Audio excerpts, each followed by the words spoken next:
Hello, bienvenue dans une nouvelle semaine de vlog. Nous sommes le lundi 23, je crois, 23 décembre, plus qu'une journée avant le réveillon de Noël. J'espère que vous allez bien. Comme à chaque période de Noël, je pense que ça sera un vlog un peu particulier avec pas trop de rush, mais en tout cas je voulais vous emmener avec moi. Il y aura peut-être beaucoup de petits plans sans forcément avoir beaucoup de texte, enfin de voix off, parce que bah voilà, je suis en famille et c'est plus difficile pour moi de vlogger. Mais en tout cas, bah, j'espère que vous êtes en forme, confortablement installés pour regarder cette nouvelle vidéo. Et voilà, je vais essayer de ne pas vous oublier. Enfin, je vous oublie jamais, mais en tout cas d'avoir l'occasion de faire des petites vidéos. Niveau lecture, très honnêtement, je pense que je suis la chaîne qui aura, ou peut-être la personne qui aura fait le moins de lecture de Noël, malgré mon envie. Je suis toujours dans la lecture de cette grosse brique qui est Babel. Regardez comme il est beau. J'avance comme je peux, c'est-à-dire assez doucement, parce que je pense que peut-être comme moi, pendant les fêtes, c'est des périodes qui sont hyper chargées et j'ai beaucoup moins l'occasion en fait de lire.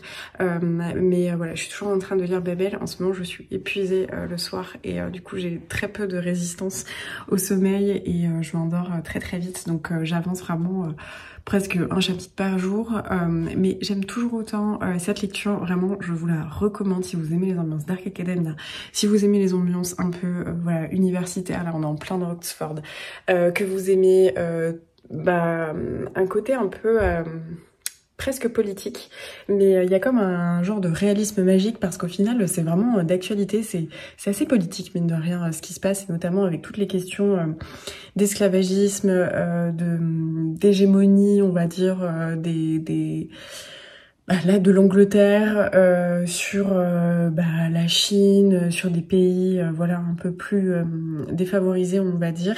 Il y a un aspect vraiment géopolitique, un aspect vraiment de civilisation et un côté voilà, en fait c'est très réfléchi, c'est très intelligent. Moi je suis assez bluffée quand même par ce livre et j'apprécie beaucoup. Puis si vous appréciez les langues et avec un L majuscule en fait, parce que là il y a tout le côté Babel et tout ça. Franchement c'est génial. Moi vraiment j'adore ma lecture. J'adore ma lecture et la lenteur avec laquelle j'avance n'est vraiment pas symptomatique d'un ennui ou je sais pas, c'est juste que j'ai pas le temps, mais j'adore cette lecture. Donc voilà, c'est vraiment une très bonne lecture. J'espère que je vais la finir rapidement. Mais voilà.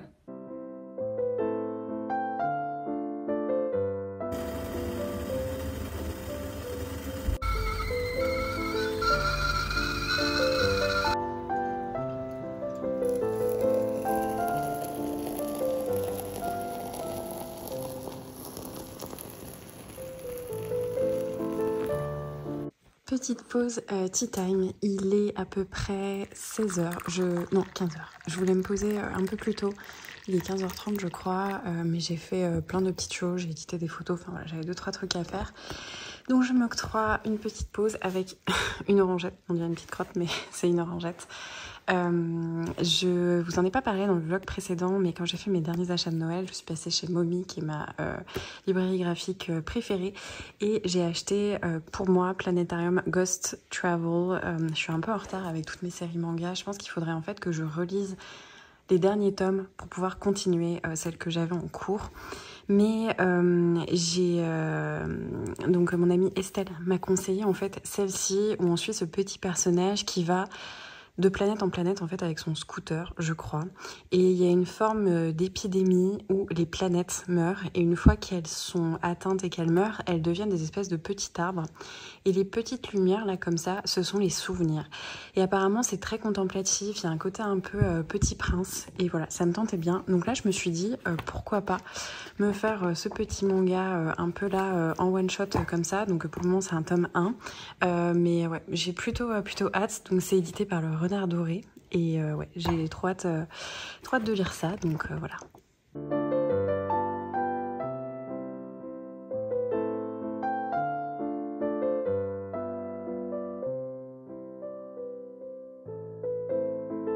J'en ai lu à peu près la moitié et je dois avouer que c'est vraiment trop mignon. J'aime beaucoup cette lecture. On suit donc l'agent 303, je crois, c'est ça. qui en fait est chargé de préserver la mémoire de ces planètes endormies qui en fait sont touchées par l'arbre de Tobias. L'arbre de Tobias, c'est celui qui va endormir les gens et en fait il endort tous les gens petit à petit et du coup les planètes finissent par être complètement endormies parce que soit les gens sont partis par crainte d'être contaminés, soit ça endormit tout le monde et lui va être chargé de préserver la mémoire culturelle de ces lieux et donc ces arbres, donc les arbres de Tobias font des petites baies rouges qui sont la mémoire et les souvenirs des gens et notre agent qu'on suit quand on les met dans la bouche en fait et qu'on les mange, on peut avoir accès aux souvenirs et lui en fait est immunisé contre cette maladie. Et donc là vous avez plein de petites histoires où il va aller sur certaines planètes, rencontrer certaines personnes qui vont livrer l'histoire. Il y a beaucoup de mélancolie, il y a quelque chose de très onirique, très philosophique. À chaque fois c'est vraiment des sentiments mais complètement doux et oui il y a une vraie philosophie derrière chaque petite histoire. Donc là je suis en train d'assimiler tout ça, mes premiers retours et impressions après la moitié, c'est que c'est vraiment très chouette et je vois en fait vraiment le côté un peu le Petit Prince, donc vraiment c'est assez noble comme histoire, il y a quelque chose oui de très onirique, de très philosophique, c'est particulier. Mais en même temps très accessible, voilà, c'est pas quelque chose de très alambiqué où on se dit ouais il y a un côté un peu SF etc. Il y a vraiment une poésie en fait là-dedans que j'aime beaucoup, donc voilà, je poursuis et je vous en parle une fois que ce sera terminé.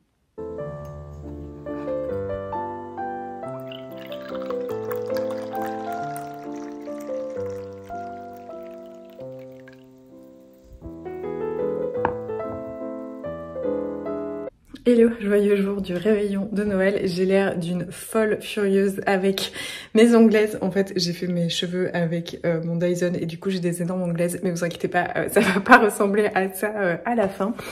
J'espère que vous allez bien.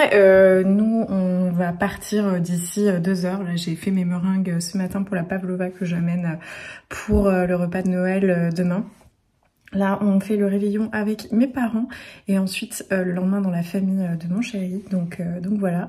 Je voulais vous faire un petit update lecture. Hier du coup j'ai terminé donc Planetarium Ghost Travel, le tome 1 par Sakana Sakatsuki, donc dans la collection Le Renard Doré de chez Rue de Sèvres. Franchement c'était trop bien, je maintiens tout ce que j'ai dit, c'était vraiment poétique, onirique, avec quelque chose d'assez contemplatif mais en même temps très intriguant parce qu'en fait ce petit personnage, moi je le soupçonne d'être Tobias, c'est pas très clair mais il y a quelque chose voilà de très philosophique et je sais pas en fait. Il y a plein de petites histoires, donc il y a vraiment un côté Petit Prince. Je sais que je me répète, mais je sais pas trop comment vous expliquer ça autrement. Mais derrière ça, c'est pas non plus complètement vide et c'est pas des simples fioritures en fait pour l'histoire. Il y a vraiment quelque chose. On a quand même une trame de fond avec ce mystère, les forêts de Tobias, avec le fait que lui soit immunisé, avec des choses un peu mystérieuses aussi autour de ce personnage. Donc c'est vraiment super intéressant. J'ai vraiment hâte de lire la suite. Et hier j'ai pas mal avancé dans Babel, il me semble que j'ai lu presque 200 pages parce que je suis arrivée page 500, donc j'ai vraiment bien avancé. J'aime toujours autant. Alors c'est vrai que si vous aimez les livres avec beaucoup d'action où l'intrigue avance très rapidement, c'est peut-être pas forcément pour vous parce que c'est plus de 730 pages. Donc il se passe toujours des choses, il y a des avancées, il y a quand même, voilà, il se passe des choses. Pour autant, c'est un livre que je dirais un peu plus lent. C'est pas quelque chose où il y a de l'action partout, mais il y a ce vrai côté politique, ce côté voilà de suprématie. Franchement, c'est super intéressant vraiment sur la question du colonialisme, sur le libre-échange. Ça questionne vraiment plein de choses avec ce fond voilà de fantastique avec l'argentogravure, avec les langues et tout ça. Vraiment, moi je suis à fond. C'est une très très bonne lecture et je m'en délecte à chaque fois. Donc voilà pour le petit update. Je pense que je le finirai dans la semaine. À voir. On a prévu une petite journée à Lyon pendant les vacances jeudi. Donc voilà, j'aurai peut-être le temps de bouquiner sur le trajet. Mais voilà pour les petits updates.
Hello, j'espère que vous allez bien. On est samedi, ça fait longtemps que je vous ai pas fait de coucou.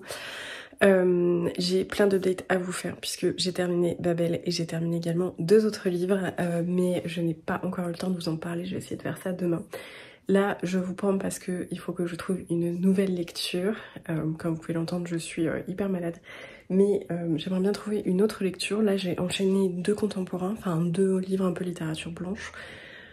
Donc j'hésite, soit quelque chose de très historique, soit quelque chose d'un peu fantasy fantastique. Je sais pas trop. Vous y croyez si je vous dis que ça fait 15 minutes que je suis là?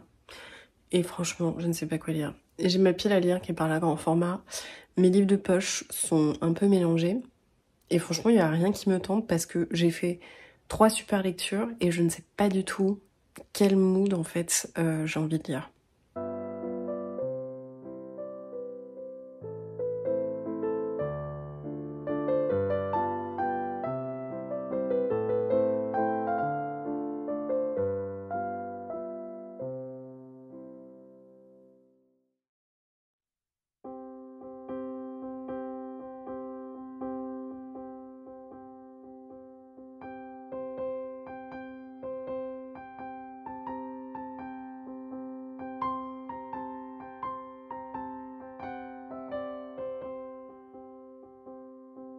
Hello, j'espère que vous allez bien. On est dimanche en fin de journée et c'est la première fois que je peux prendre la caméra depuis quelques jours parce que bah, forcément c'est les vacances et du coup il y a des moments que je ne filme pas. Mais j'ai plein d'updates à vous faire parce que j'ai beaucoup lu ces derniers jours. Donc je vais m'y atteler maintenant avant de clôturer le vlog. Désolée d'avance pour ma voix, je suis malade, on est tous très malades ici. Mais quand je vous dis que j'ai fait pas mal de lectures, je ne plaisante pas parce que... Tadam! Donc comme vous le voyez, j'ai un peu enchaîné les lectures. On est allé à Lyon passer 2 jours et du coup j'ai eu un peu de trajet en voiture, donc ça m'a permis de faire pas mal de lectures. Mais le premier update que je peux vous faire, c'est que j'ai terminé du coup Babel et ça fait partie je pense de mes meilleures lectures de 2024. J'ai adoré, ok il est énorme, il est très long, mais franchement j'avais toujours envie de retourner à cette lecture. Les dernières parties sont vraiment hyper prenantes. Encore une fois, je l'ai lu sur plusieurs semaines parce que j'avais tout simplement pas de temps pour lire. Mais si j'avais eu davantage de temps, je pense que si concrètement j'aurais eu un week-end sans plan particulier, sans chose à faire, etc. Il est possible que je le lisais dans le week-end et parce que à chaque fois j'avais vraiment du mal à en sortir. C'est juste qu'en ce moment, du coup, je somnole beaucoup. Enfin voilà, j'ai du mal à rester éveillée le soir. Mais concrètement, c'était une lecture géniale. Donc ouais, j'ai adoré Babel. Je vais pas vous en reparler parce que je sais déjà faire un petit peu le synopsis, on va dire. Mais concrètement, c'est une lecture géniale. Ensuite, j'ai lu Époque de Laura Poggioli, donc aux éditions L'Iconoclaste. Je crois qu'il doit sortir en janvier, je ne suis pas sûre exactement, mais ouais, il sort en janvier. Et dans cette histoire, on va suivre Lara, qui veut faire un stage auprès d'une psychiatre dans un centre en fait où on a un service d'addictologie et notamment pour les enfants, adolescents, etc. Et donc on va suivre plusieurs en fait adolescents avec des situations sociales différentes, l'une qui n'a pas de famille et qui est obligée de voilà faire le trottoir à Gare du Nord pour survivre, l'une qui a une famille mais dont on s'occupe pas du tout d'elle et du coup qui va se réfugier dans les écrans, certaines qui vont avoir un lien avec l'anorexie, etc. Enfin voilà, on va suivre plusieurs personnages comme ça au rythme de consultation et on va interroger l'addiction aux écrans, au téléphone, aux réseaux sociaux et en fait il y a toute une discussion du coup autour de ça, c'est vraiment le fil conducteur et j'ai trouvé ça très intéressant.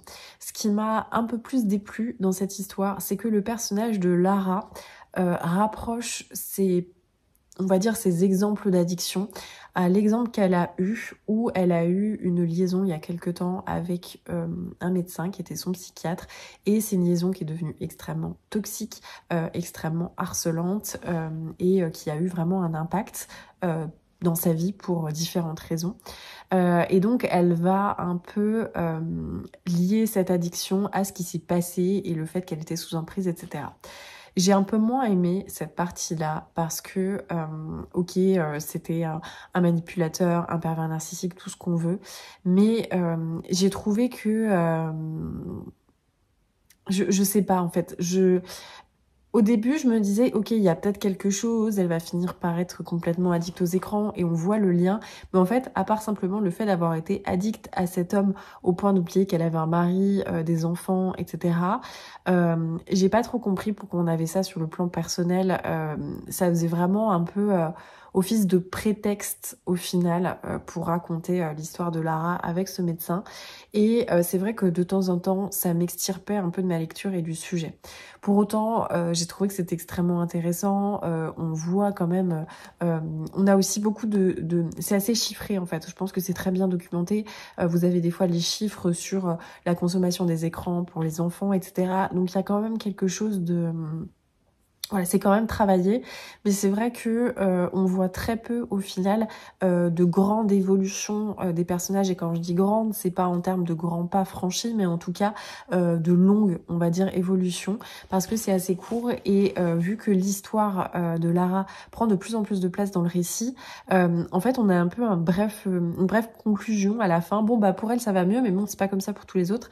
Et du coup, j'ai trouvé que c'était dommage parce que je pense que j'aurais aimé voir et d'un côté un côté on va dire le négatif sur négatif, et de l'autre un côté positif et montrer comment soigner ça, etc. Et on n'est pas trop rentré dedans en fait. On n'est pas rentré par exemple dans comment combattre cette addiction aux écrans. Moi je pense que c'est un sujet qui doit vraiment nous interpeller tous et toutes. Il n'y a pas trop eu ce truc-là. Donc au final, je trouve que le sujet est intéressant. Je trouve que les points qui ont été développés sont intéressants. Mais pour moi, il m'a manqué quelque chose dans la réalisation. Même si j'ai trouvé ça intéressant, même si je l'ai lu d'une traite, parce que c'est un ouvrage de 220 pages, écrit quand même relativement gros, avec des énormes marges, etc. J'ai trouvé qu'en fait, ça manquait de substance, et qu'on a effleuré le sujet, mais que pour en faire un vrai roman coup de poing sur ce sujet-là, il aurait fallu aller plus loin et pousser davantage. Vu que je l'ai lu d'une traite durant le trajet aller, il me fallait une lecture pour le trajet retour. Et j'ai craqué sur le prix Médicis de cette année qui est Anne d'Angleterre de Julia Deck. Et j'ai beaucoup aimé cette lecture où Julia Deck, qui est autrice, va être un peu dans l'autofiction et va raconter en fait le jour où sa mère a fait un AVC et sa mère qui à 85 ans était quand même extrêmement encore indépendante, elle avait pas d'aide à domicile, elle lisait, elle avait quand même toujours quelque chose malgré la fatigue physique qu'on peut imaginer à 85 ans, et bien va faire un AVC, va se retrouver avec toute la moitié droite paralysée, et elle va raconter son combat pour essayer de placer sa mère pour avoir droit à la rééducation. Donc là on est vraiment dans le sujet des EHPAD, on est dans le sujet de l'accompagnement au début, fin de vie, parce que c'est ça qui est question. On a toute une question vraiment hospitalière sur la prise en charge des patients, et notamment des patients gériatriques. Et en parallèle, elle va raconter l'histoire de cette Anne d'Angleterre qui n'est ni une reine. C'est vraiment l'histoire de sa mère, et on va voir comment sa mère va se sortir de sa classe sociale, comment elle va évoluer à vivre entre deux pays, l'Angleterre et la France, vivre peut-être avec un secret que peut-être Julia va découvrir. J'ai trouvé que c'était très intéressant. J'ai beaucoup aimé ça parce que l'autrice raconte sa mère avec beaucoup de sincérité et de franchise. Elle raconte autant les moments où elle a été fière d'être la fille de sa mère et fière de ce qu'elle a pu, on va dire... accompagner sa mère, et d'autres fois elle va montrer tout ce qui l'énervait, tout ce pourquoi elle a honte de ne pas avoir fait ou pas avoir assez fait. Et j'ai trouvé que c'était un roman plein de franchise. C'est un roman très intéressant d'un point de vue de ce sujet-là, où on a sa mère en fait, où tous les médecins disent non mais c'est bon, en gros il faut attendre qu'elle décède, et en fait sa mère est toujours là malgré tout, malgré quelques, enfin voilà, le côté droit qui est bloqué, son cerveau fonctionne encore, elle comprend, et donc on voit le combat de cette femme qui va essayer de solliciter des places en maison de retraite, en EHPAD, qui va devoir vraiment mais harceler les gens pour que sa mère ait le droit à de la rééducation. Donc concrètement c'est très intéressant en fait d'un point de vue sociétal, parce que ça pose vraiment la question du soin pour les personnes gériatriques en fait, et puis bah voilà, il y a tout de la vie de cette femme au final qui est racontée, qui est très intéressante mine de rien, sa vie avec les hommes, sa vie avec son travail, ses ambitions, sa relation avec sa fille qui est Julia. Donc moi j'ai trouvé que c'était vraiment hyper intéressant. Souvent l'autofiction me saoule un peu parce que j'ai l'impression qu'il y a que ça qui est mis en avant dans la littérature blanche, mais là c'était fait d'une manière avec ce sujet là que j'ai trouvé vraiment très intéressante, et j'ai beaucoup apprécié ma lecture. Franchement j'ai beaucoup apprécié ma lecture. C'est une lecture assez rapide, encore une fois, c'est 250 pages, mais j'ai beaucoup aimé l'histoire tout en sincérité de cette femme qui raconte son parcours pour que sa mère ait accès à des soins et qu'elle soit pas dans l'oubli en fait. Et il y a vraiment quelque chose de très déshumanisant dans la prise en charge de la gériatrie, et encore plus quand on est semi-légume. Donc voilà, c'est un sujet vraiment intéressant, et ça m'a beaucoup plu. Et puis derrière, il y a ce petit côté un peu secret de famille, avec bah voilà, ses sœurs, ce qui a pu se passer, les grossesses, les relations interfamiliales. Et vraiment, ça en a fait un roman captivant. Et voilà, j'ai beaucoup apprécié ma lecture. Et enfin, vu que j'étais un peu malade, j'ai été obligée de ralentir, donc j'avais envie de choisir une lecture. Le truc, c'est que je ne veux pas choisir de nouvelles lectures parmi les livres que j'ai achetés à Emmaüs avec Maëlle quand on y était allé, parce que je ne vous ai pas encore tourné le book haul, donc je n'ai pas envie de spoiler le book haul, donc je ne touche pas à mon sac où il y a mes livres Emmaüs, bien que il y ait certaines lectures qui m'intéressent. Mais du coup, là, dans ma pile à lire, j'ai encore que des livres qui sont là, qui sont un peu vieux, et j'ai du mal à avoir vraiment d'envie de les sortir. Et donc je suis allée devant, c'est peut-être, je sais pas, 20 grands formats qui traînent dans ma pile à lire et que voilà, j'ai depuis longtemps mais que je n'arrive pas à sortir. Et il y en a un que j'ai voulu sortir malgré la difficulté du sujet, mais j'ai pensé que c'était peut-être le bon moment pour moi. Et c'est tombé cette fois sur Relevé 8 de Philippe Labro qui raconte sa dépression. Ça a été, c'est un livre que j'ai depuis longtemps dans ma pile à lire et dont je retardais et repoussais la lecture parce que bah voilà, c'est un sujet qui est extrêmement sensible pour moi, et étant donné la période, étant donné voilà la nouvelle épreuve que je dois traverser, je me suis dit que c'était peut-être le bon moment. Et donc Philippe Labro, je ne sais pas si vous le connaissez, mais c'est vraiment un auteur assez connu. C'est quelqu'un qui a été dans les journalistes les plus connus, je crois, de RTL. C'est un homme de lettres, c'est un homme de médias, et c'est un homme qui, un beau jour,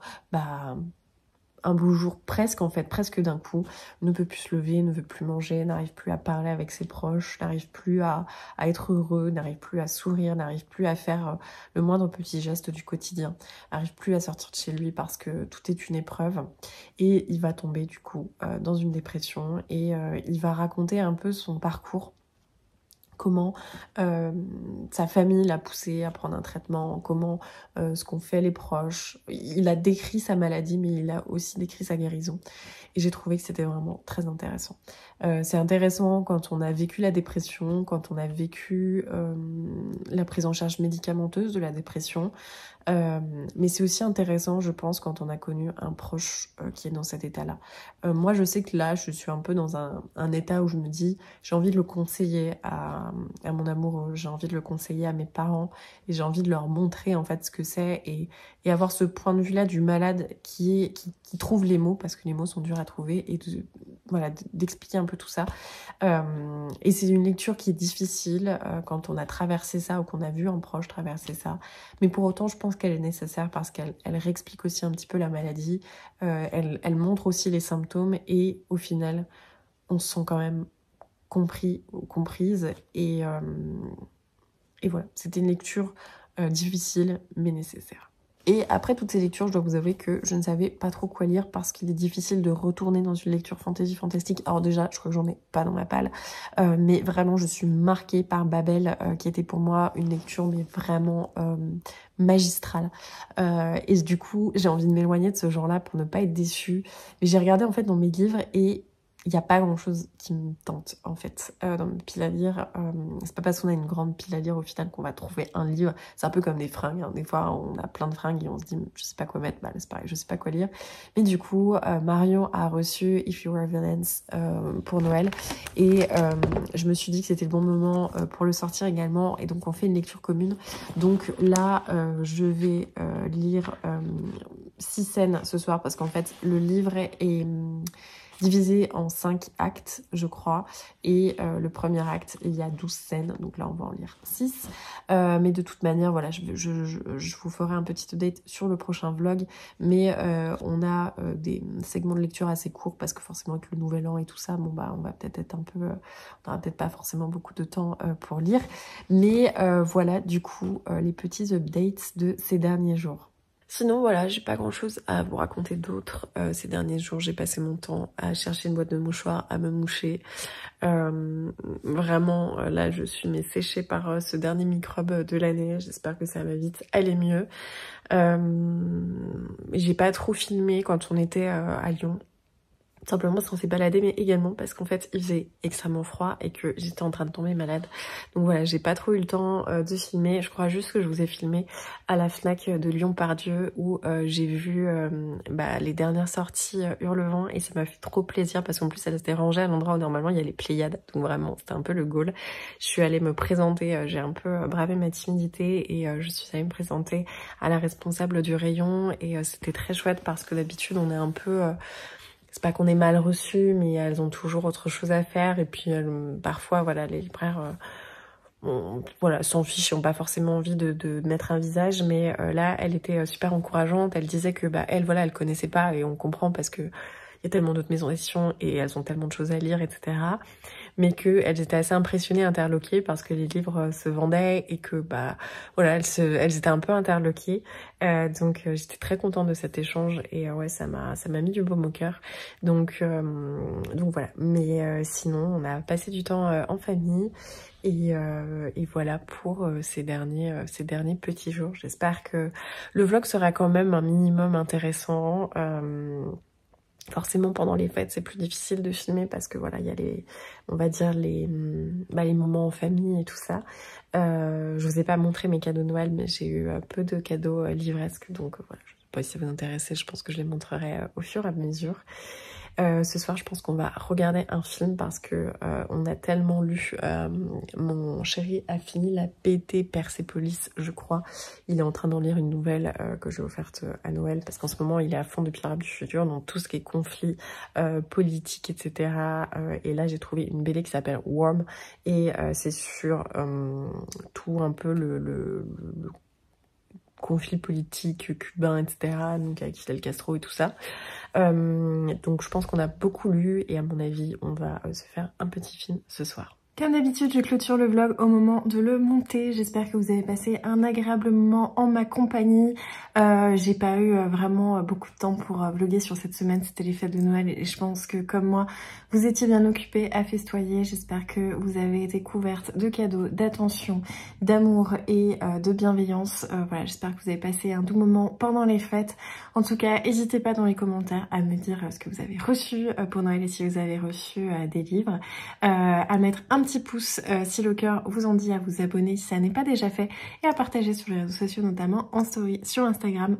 Et en attendant la prochaine vidéo, je vous embrasse, je vous souhaite de très bonnes lectures et vous dis à très vite.